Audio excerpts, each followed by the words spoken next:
Welcome to the Evviva Experience, a podcast for women facing the emotional and psychological fuckery of midlife. Hi there, lady.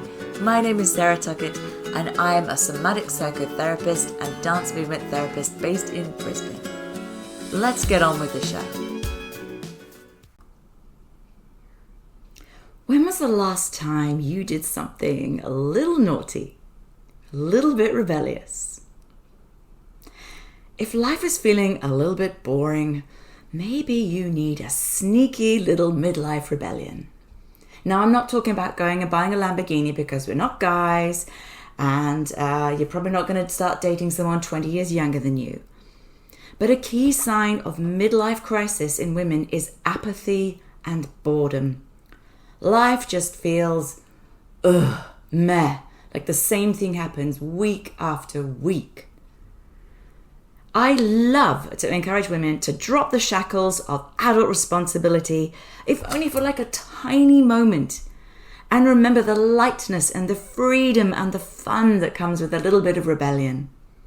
To remember that delicious sparkle of naughtiness that used to live inside you. So if you want it back, you're going to need to focus on having a bit more fun and joy in your life. And real fun includes a cheeky side dish of rebellion. So there's this amazing book called The Power of Fun, Why Fun is the Key to a Happy and Healthy Life by award-winning journalist Catherine Price. She's got her own formula for true fun, and that it is playfulness, connection, and flow. And that is often accompanied by a little bit of rebellion as we throw off the drudgery of adult responsibilities. So think about the times you really laughed, which is like a hallmark of having real fun. Who were you with and what were you doing? So just before COVID, my cousins came over from the UK, and I always have the best time with them. And I'm going to admit it now, a lot of gin was consumed. At one point in the evening, my cousin Nikki said she told us that she could weigh her bosoms on the kitchen scales because she was trying to prove how much weight she was carrying every day. I'm not entirely sure that we got the science right, but God, we laughed until we cried. So I'm inviting you to remember that part of you that dared to colour slightly outside the lines. Who were you with? What were you doing? And do you remember the younger version of you? The younger the you that had fabulous ideas and dreams for your future life. And the defiant adolescent that you were that would never let no from your mum stand in your way. And the mutinous part of you that threw a sickie just because you could. Long before mental health days became an actual thing. So I think that rebellious part of you is amazing, and I want to see more of her. So let's talk about what holds us back from this little act of rebellion. Mostly it's fear of getting into trouble. And I don't know about you, but I grew up with a really healthy fear of getting into trouble. And sometimes that voice is still there inside me. It's like, oh, but you'll get into trouble. But who? Who's here? Who's going to tell me off? No one. So if you're listening to this, I'm pretty sure that you're the adult now.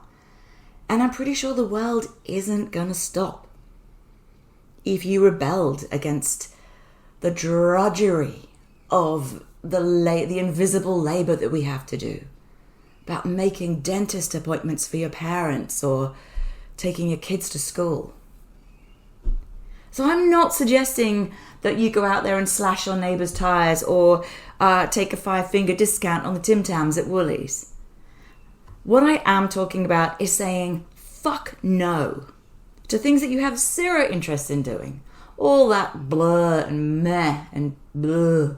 Things that make your inner teenager roll their eyes backwards and go, ugh. Those things.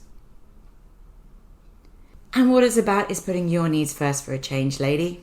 Doing what you want Instead of caving into what your children or your partner or your boss want, it's about saying no. With a little bit of lightness, with respect, but saying, no, I'm going to go off and do this thing instead. And another thing that holds us back is a fear of looking silly. Because often what is fun is absurd. And many of my funniest moments actually involve absurdity, as the aforementioned tale of the gin weighing bosoms. One of my enduring memories, and I still cringe when I think about this. I was in my 20s and I was in a nightclub with my friends in Sardinia. We were living there and, trying to look desperately cool as you do in your 20s. And my favourite song came on, I Will Survive by Gloria Gaynor. And I think I threw my hand up to the sky and went, yes! And I ran through the crowd to the middle of the dance floor. But I didn't see the dance floor coloured box as like a podium for dancers to dance on. And I fell flat onto that. And I was flopping around like a fish because I couldn't reach the floor with my feet or my hands. And I was winded and I was just flopping around like a whale. And my friends were crying so hard they couldn't lift me up, and everyone was watching. And this bemused Sardinian man just helped me up, and he was like, "Are you okay?" And I'm like, "I'm fine." But God, we laughed. So if I can look silly, maybe you can.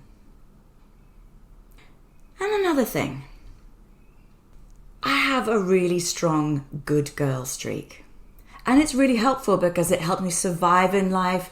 It helps me thrive in my business. But sometimes she needs to take a back seat. My cousin Nikki, she of the aforementioned gin bosom thing, she is a really responsible mother of 2 amazing young women. She is a wife. She is a business owner. She works really hard. But she introduced me to the phrase, sometimes you've just got to push the fuck it button. So whenever I feel the jets of my rebelliousness thrum into life, I think of Nikki.